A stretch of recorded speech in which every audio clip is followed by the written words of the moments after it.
Hey guys, welcome to my channel Learn with Komali. Today's question of the day series question number 8.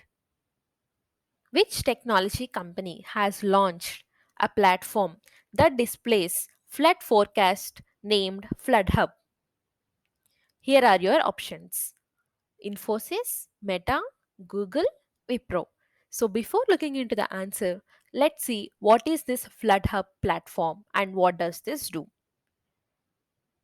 This Floodhub platform shows the area and time where floods could occur in order to inform people about the natural calamity.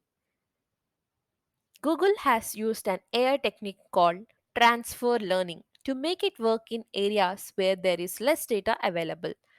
So, the answer for the question is option C, Google.